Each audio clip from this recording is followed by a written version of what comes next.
하나님 말씀 마태복음 14장 22절로 33절 교독하겠습니다. 먼저 있습니다. 예수께서 즉시 제자들을 재촉하사 자기가 무리를 보내는 동안에 배를 타고 앞서 건너편으로 가게 하시고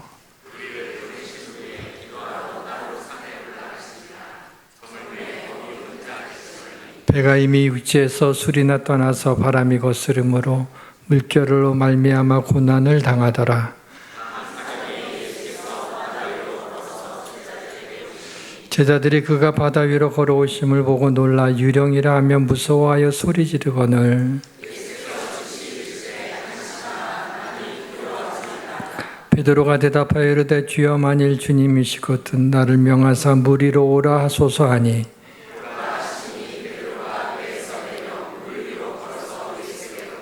바람을 보고 무서워 빠져가는지라 소리질러 이르되 주여 나를 구원하소서 하니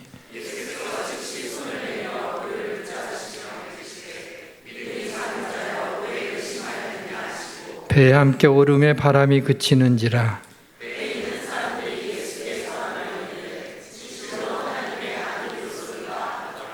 아멘. 오늘은 낯선 하나님을 따라라는 제목으로 함께 말씀을 나누도록 하겠습니다.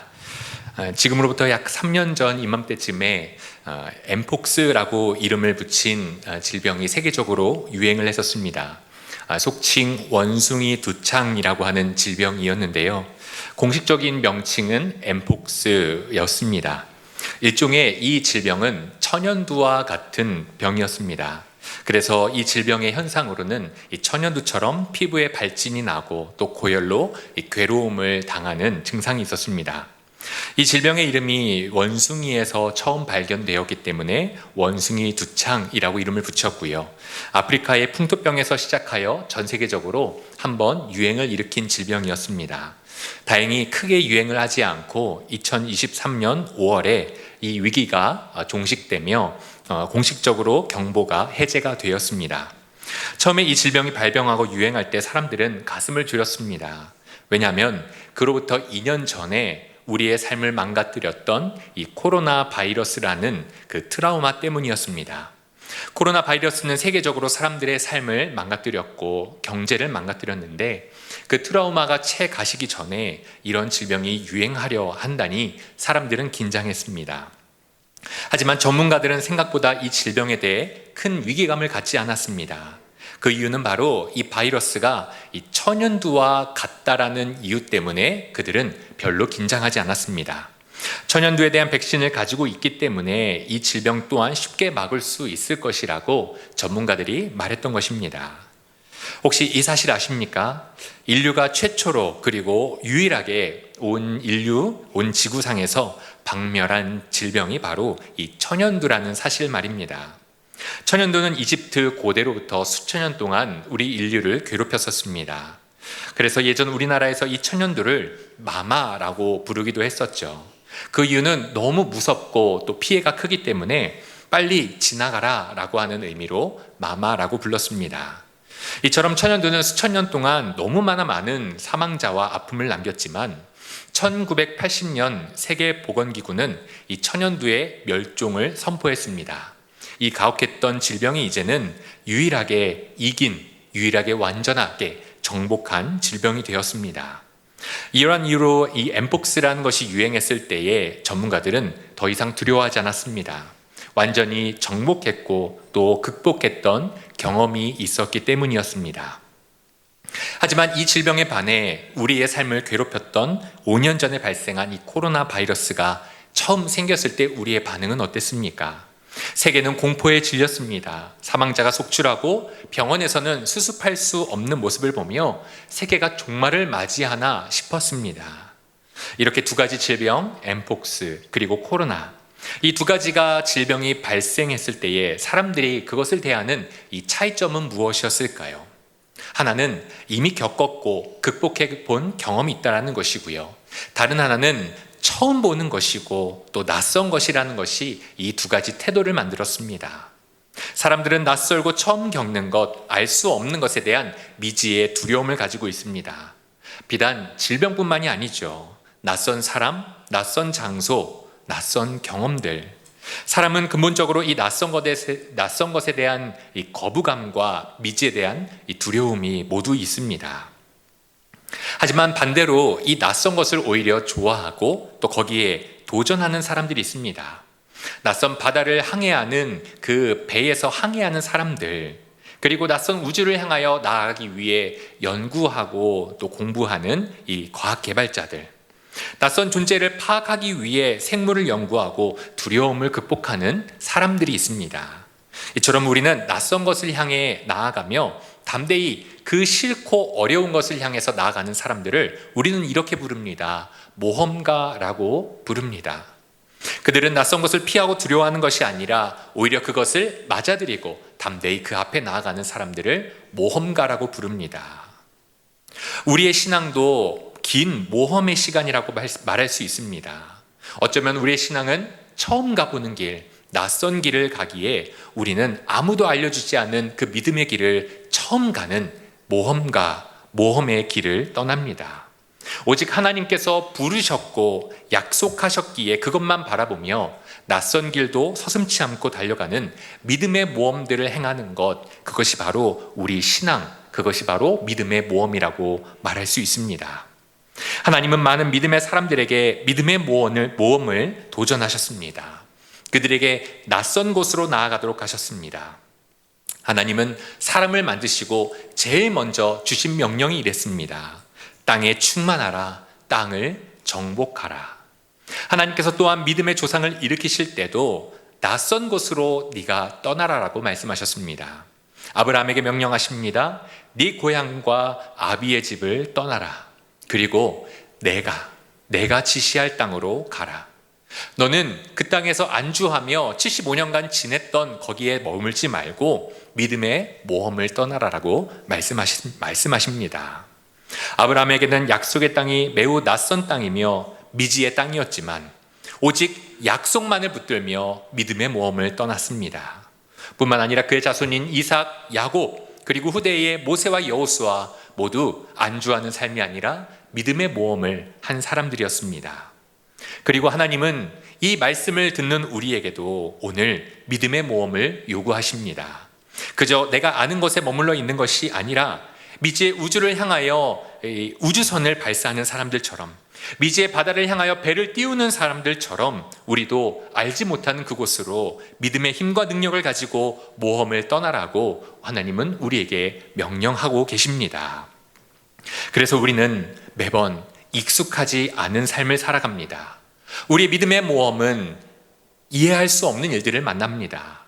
믿음은 모험이기에 언제나 우리에게 낯섭니다. 그리고 오늘 우리가 읽은 말씀에서도 이 낯선 것을 경험하게 하시는 우리 예수님을 보게 하십니다. 그래서 낯설게 다가오시는 주님을 만날 때가 있다라는 의미에서 오늘의 말씀의 제목을 낯선 하나님을 따라라고 지었습니다. 오늘 본문에서 읽은 바에 따르면 물 위를 걸으신 예수님에 대한 말씀이 나옵니다. 예수님은 제자들에게 먼저 갈릴리 바다 건너편으로 가라고 하시고 따로 기도를 하셨습니다. 그리고 새벽 3시에서 6시쯤 되어서 제자들이 있는 곳으로 예수님이 걸어가셨습니다. 그 시간에는 제자들은 배를 타고 바다를 건너다가 고난을 당하고 있었습니다.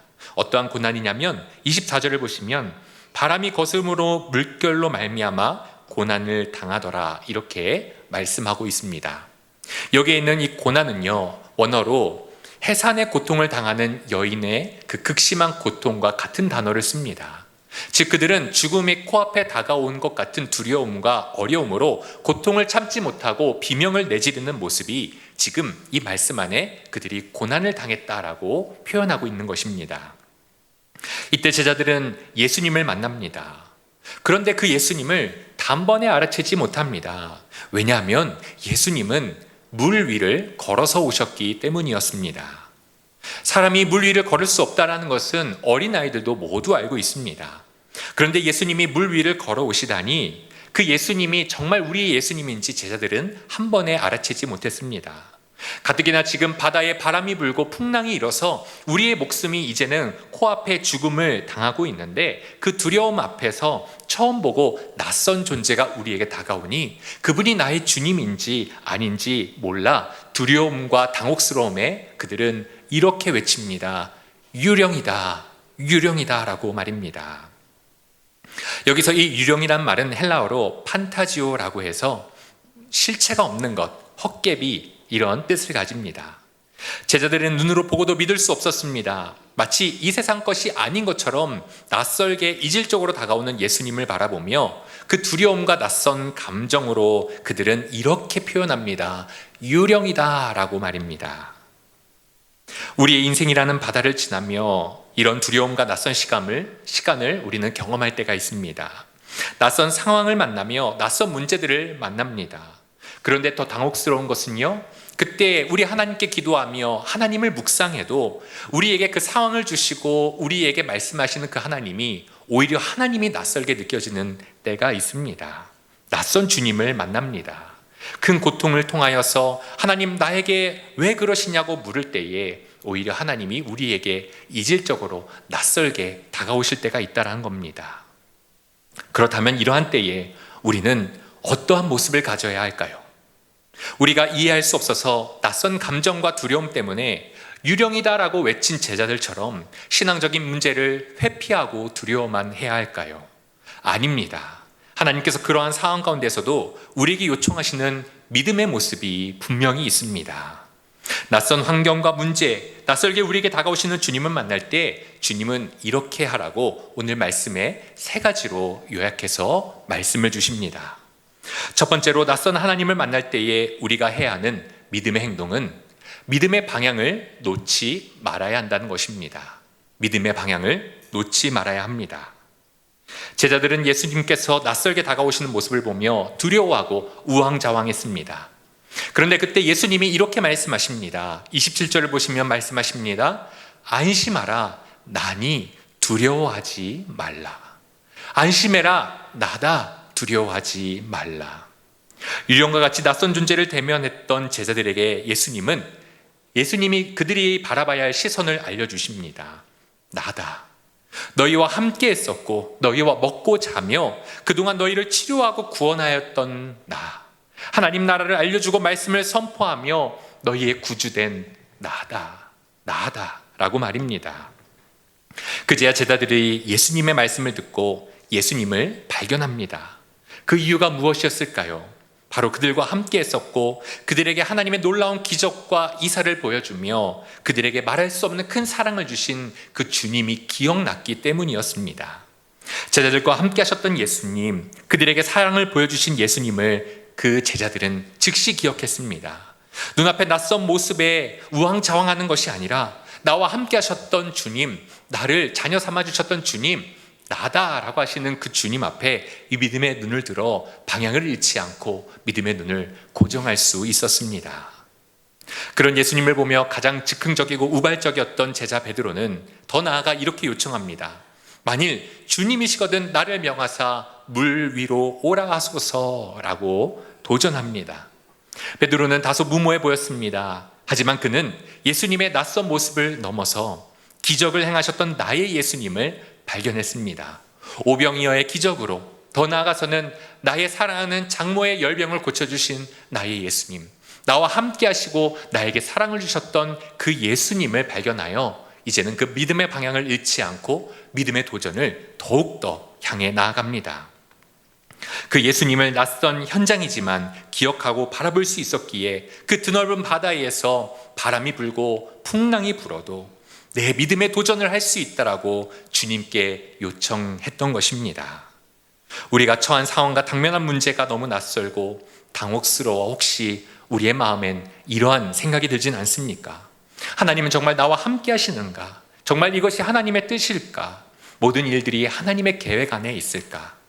그때 우리의 믿음의 방향을 잃지 않기를 원합니다. 낯선 상황 가운데서도 환경만 바라보는 것이 아니라 이전에 나와 함께 하셨고 또 나에게 믿음을 주셨고 나에게 기적을 베푸셨고 나와 함께 하셨던 놀라운 사랑의 하나님을 다시 한번 바라볼 때에 우리는 낯선 환경 가운데서도 우왕좌왕하지 아니하며 주님을 향한 방향을 잃지 않을 수 있는 줄 믿으시기를 바랍니다. 세상에 지도가 필요가 없는 몇 장소가 있는데 그 중에 하나가 바로 사막이라고 합니다. 사막이 왜 지도가 필요가 없냐면 보통 지도는 주변 지형물을 통해서 내 위치를 파악하게 되는데 사막은 하룻밤만 자고 일어나도 주변 지형이 완전히 변한다고 합니다. 그래서 아무리 지도를 봐도 내 위치가 어딘지를 파악할 수 없어서 지도가 필요 없다고 합니다. 오히려 사막에서 필요한 것은 나침반이라고 합니다. 나침반은 방향을 가리킵니다. 나침반을 보며 환경의 변화를 보는 것이 아니라 내가 지금 이 방향으로 왔었지, 그리고 내가 앞으로 이 방향으로 가야지라고 하는 방향을 잃지 않을 때에야 비로소 긴 광야와 사막을 건널 수 있다라고 말합니다. 우리도 삶에 내가 예상했고 내가 이해하는 삶의 환경과 영역들을 벗어나는 일들이 찾아올 때에, 그래서 우리의 삶의 지형이 변하고 내가 아는 모든 것들이 무너지는 것 같은 낯선 상황이 우리에게 다가올 때에 기억하시길 바랍니다. 우리의 믿음의 방향이 우리에게 은혜를 주셨고 구원하셨고 지금도 나와 함께 하시는 우리 주님의 방향을 우리는 잃지 않기를 소망합니다. 믿음을 굳게 유지할 수 있기를 바랍니다. 그것이 우리의 믿음이 되기를 간절히 소망합니다. 두 번째로, 낯설게 다가오시는 하나님의 모습을 만날 때에 우리가 가져야 할 자세는 의심과 편견을 버리는 것입니다. 조금 전에 믿음의 도전을 했던 베드로는 예수님께서 오라 하신 말씀을 통하여 순종했을 때에 정말 놀라운 기적을 경험합니다. 하나님의 능력이 감히 상상도 하지 못할 만큼 크고 위대하시다는 것을 그의 발바닥 그리고 그의 온몸의 균형을 통해서 내가 물 위를 걷고 있어라고 하나님의 능력을 체험했습니다. 하지만 그때의 베드로의 시선에 들어온 것이 있었습니다. 바로 마구 굽이치는 바다와 그리고 풍랑이었습니다. 조금 전까지 바람으로 인해 고난을 당했던 나의 모습과 그 바람이 얼마나 거세고 위험한지가 내 시선에 조금씩 들어오기 시작했습니다. 그것 때문에 내가 조금 전까지 죽을 뻔했는데, 내가 조금 전까지 비명을 질렀는데 했던 나의 모습이 기억이 납니다. 그러자 믿음의 시선이 예수님을 향했던 것으로부터 이제는 바다와 바람을 향했고 결국 그것 때문에 물에 빠지게 되었습니다. 이런 베드로에게 31절에서 예수님은 말씀하셨습니다. 예수께서 즉시 손을 내밀어 그를 붙잡으시며 이르시되 믿음이 작은 자여 왜 의심하였느냐 하시고, 왜 의심하였느냐. 여기서 이 의심이라는 말은요, 헬라어로 원어로 보면 에디스 타사스라고 부릅니다. 이 말은 뜻은 두 번, 두 가지, 두 개, 이러한 의미를 가집니다. 즉, 왜 너의 마음이 두 가지로 갈라졌느냐 물으시는 것입니다. 나를 보고 나를 의지해서 물 위를 걷는 기적까지 경험했는데 왜 갑자기 나를 향하던 너의 마음이 두 갈래로 갈라졌느냐 예수님은 물으셨습니다. 베드로에게 이 바다와 바람은 어떤 의미였을까요? 아마 거기에 있는 모든 제자들 중에 이 갈릴리 바다와 바람을 이 베드로만큼 아는 사람은 아마 없었을 것입니다. 물론 같이 했던 야고보, 안드레 정도는 비슷하게 알았겠지만 모든 제자들 중에 가장 이 바람과 그리고 이 바다를 잘 아는 것은 베드로였습니다. 베드로는 누구보다 이 바다를 알았고 바람을 잘 알았기에, 그래서 이 바다 물결을 거스르는 바람이 얼마나 위험한지를 알았습니다. 그리고 이 바람과 바다가 줄 수 있는 고통과 위협도 너무나 잘 알았습니다. 믿음을 오히려 가로막는 요소가 있다면 그것은 내가 경험했던 것, 내가 알고 있던 지식이 켜켜이 쌓여서 그것이 의심으로 변할 때에 그것이 믿음을 가로막습니다. 베드로는 긴 시간 겪었던 많은 바다에 대한 경험이 그리고 상식이 오히려 그것이 예수님을 향한 시선을 막는 나의 편견과 나의 의심이 되었다라는 겁니다. 이 편견과 선입견으로 내 상식대로 하나님을 판단하여 하나님이라도 이거는 안 될 것 같아 라고 하나님을 제안하는 것이 우리의 의심이라는 겁니다. 재미있는 유머가 하나 있습니다. 정말 재밌을지는 잘 모르겠는데요. 사람들의 마음에는 두 가지 개가 있다고 합니다. 하나의 이름은 편견이고요. 다른 하나의 이름은 선입견이라고 합니다. 그런데 이 두 가지를 쫓아낼 수 있는 개가 있다고 합니다. 바로 백문이 불여일견이라고 합니다. 감사합니다. 써주셔서 1부 때는 좀 더 썰렁했는데요. 즉 뭐냐면 편견과 선입견은 눈으로 볼 때에야 그것을 물리칠 수 있다는 것이죠. 베드로가 자신의 지식과 경험으로 바라본 바다와 바람 때문에 그는 예수님을 바라보지 못했습니다. 편견과 선입견이 예수님에 대한 시선을 막았습니다. 믿음의 모험을 하는 우리는 오직 예수님만 볼 때에, 일견 예수님만 볼 때에 우리는 그 모든 우리 안에 있는 편견과 선입견으로 뭉쳐진 의심을 벗어날 수 있습니다. 내가 잘하는 것, 내가 누구보다 많이 경험했던 것을 내세우는 것이 아닌 지금 나에게 손을 내미시며 내 손을 잡으라. 왜 의심했느냐? 너의 마음이 왜 둘로 갈라졌느냐라고 말씀하시는 주님을 붙드는 것이 우리의 믿음의 모험의 자세인 줄 믿습니다. 마지막으로 낯선 하나님을 만날 때에 우리가 가져야 할 자세는 하나님을 경배하는 자세입니다. 하나님을 경외하는 것입니다. 하나님께서 우리에게 그처럼 낯설게 다가오시는 이유와 목적이 분명히 있습니다. 그 이유와 목적은 하나님을 경외하게 하시기 위함입니다. 오늘 말씀 33절을 보시면 이렇게 말씀합니다. 배에 있는 사람들이 예수께 절하며 이르되 진실로 하나님의 아들이로소이다 하더라, 이렇게 고백하고 있습니다. 이제 제자들은 더 이상 의심하지 않습니다. 더 이상 눈앞에 있는 존재를 유령이라고 말하지 않고 의심하지 않고 그분을 분석하거나 파악하려 들지 않습니다. 이제 주님을 보았기에 어떻게 하느냐? 그분을 경배하고 그 앞에 절할 뿐이었습니다. 십계명의 두 번째 계명을 기억하십니까? 출애굽기 20장 4절부터 5절은 출애굽기 십계명 두 번째 계명을 이렇게 말씀합니다. 너를 위하여 새긴 우상을 만들지 말고 또 위로 하늘에 있는 것이나 아래로 땅에 있는 것이나 땅 아래 물속에 있는 것에 어떤 형상도 만들지 말며 그것들에게 절하지 말며 그것들을 섬기지 말라라고 말씀하십니다. 십계명의 두 번째 계명은 어떤 형상도 하나님이라고 칭하면서 만들지 말라라는 말씀입니다. 세상에는 수많은 종교가 있고 그 종교마다 자신의 신을 새겨놓은 우상 그리고 조각들이 있습니다. 그 많은 것들 앞에 그들은 절하며 섬깁니다. 하지만 하나님께서는 아무리 좋은 것이라도 너희들이 표현할 수 있는 최고의 것이라고 해도 어떤 것도 너희가 새기지 말라, 만들지 말라라고 하십니다. 그 이유가 있습니다. 무엇이냐면 우리가 하나님이라고 우리가 최고의 것으로 하나님을 만들고 형상을 만들었다고 하여서 이제는 그것이 하나님이라고 경배하려 하지만 그것이 눈앞에 보일 때 이제는 더 이상 경배와 경외의 대상이 되는 것이 아니라 미지의 하나님, 위대한 하나님이 되는 것이 아니라 내가 파악할 수 있는 하나님, 아 그래 하나님은 이 정도지, 하나님은 이래 라고 나의 상식 안에 가두는 하나님이 되어버리기에 우리가 잃어버리는 게 하나 있습니다. 하나님을 경배하는 자세를 잊어버리게 됩니다. 우상숭배는 어떤 동상 앞에 절하는 행위만을 말하지 않고 본질적으로 나 자신을 경배하는 것을 말합니다. 하나님이 계셔야 할 자리에 나를 갖다 놓습니다. 어떤 우리가 형상을 만들면 그것 앞에 처음에는 경외하고 그것이 하나님이다라고 말할 수 있을지 모르겠지만 결국 그것을 파악하고 그것을 쥐고 흔드는 나를 경배하게 된다는 것이죠. 하나님에 대한 경외를 잃어버리고 결국 그리스 신화에 나오는 것처럼 언제나 내가 필요할 때 나를 도와주는 신, 언제나 자동 판매기처럼 내가 원할 때에 나의 원함을 들어주는 신, 즉 데오스 마키나, 기계 장치로서의 신의 모습을 우리는 찾게 되는 것입니다. 그래서 참된 믿음은 하나님을 경외하고 경배하는 자세로부터 시작이 됩니다.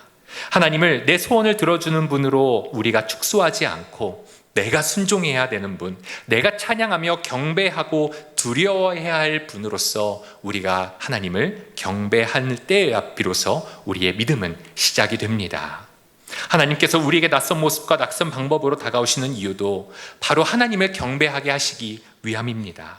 하나님은 이렇게 하실 줄 알았는데 하나님을 도저히 파악할 수 없어, 하나님을 다 짐작할 수 없어 라고 말하지만 결국 그 뒤에 하나님은 놀라운 사랑을 준비하시고 나를 향한 끊임없는 긍휼을 베푸시고 그 사랑과 자비에 압도되어 엎드리게 하시는 하나님의 크신 사랑이 그 뒤에 나를 만나주시고 거기서 경배받으시는 하나님이 우리의 목적이 됨을 믿으시기를 바랍니다. 유진 피터슨 목사님은 그분의 책에서 하나님을 경외하는 삶의 방법을 경탄이라고 말했습니다. 경탄은 경외하며 감탄한다는 것인데요.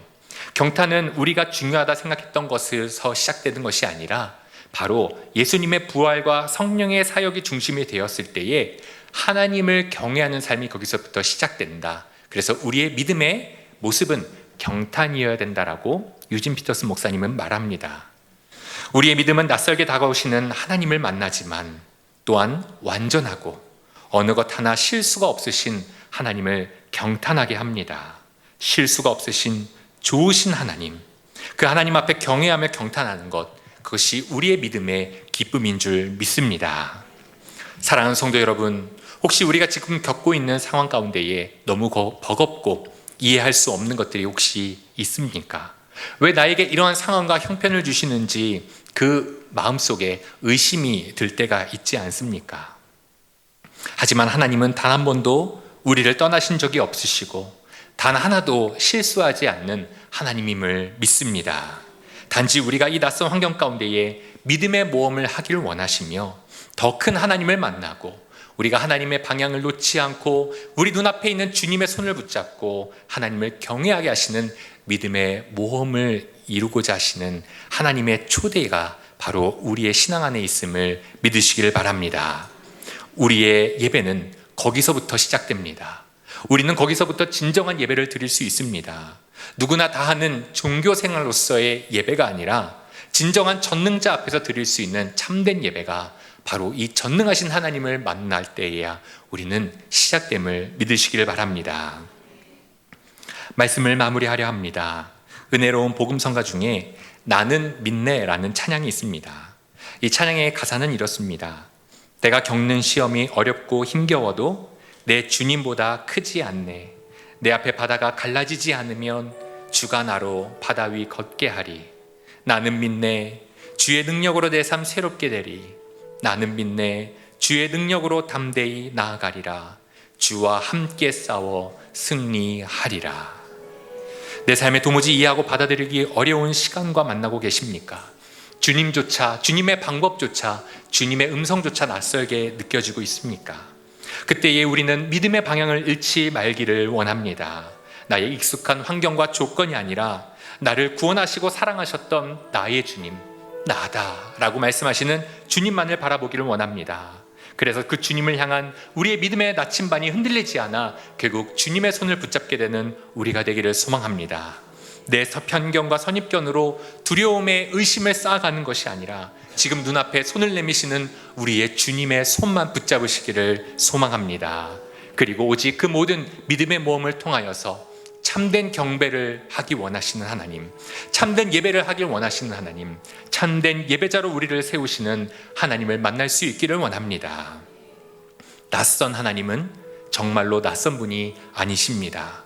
영원전부터 영원 후까지 우리와 함께 하시는 사랑의 하나님이십니다. 우리가 그 하나님을 믿음으로 함께 찬양하길 원합니다. 함께 나는 믿네, 우리 찬양을 하며 믿음의 고백을 하나님께 드리겠습니다.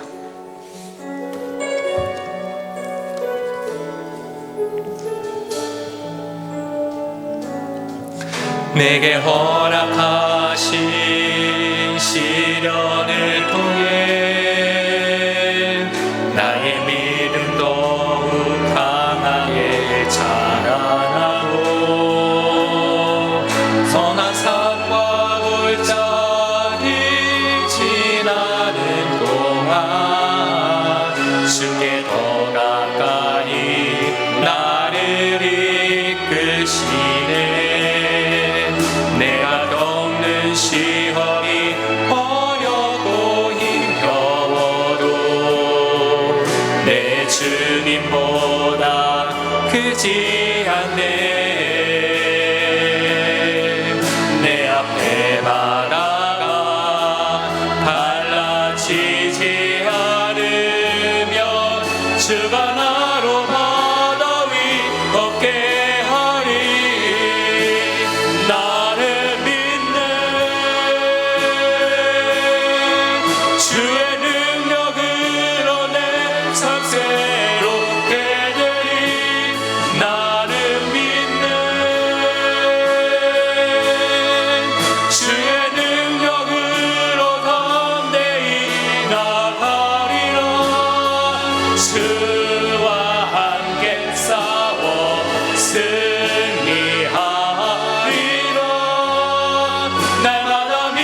우리의 믿음의 모험 가운데 낯선 하나님을 만날 때에 하나님, 우리가 믿음의 방향을 잃지 않게 하여 주시고 나의 주님, 나의 사랑 주님을 끝까지 붙들며 내 눈앞에 손을 내미시는 주의 손만 붙들게 하여 주시옵소서. 그때 우리로부터 진정한 경배와 경외가 일어나게 하여 주시고 참된 예배자의 삶이 시작될 수 있도록 우리의 믿음의 모험을 붙들어 주시옵소서. 감사하며 예수 그리스도의 이름으로 기도드립니다. 아멘.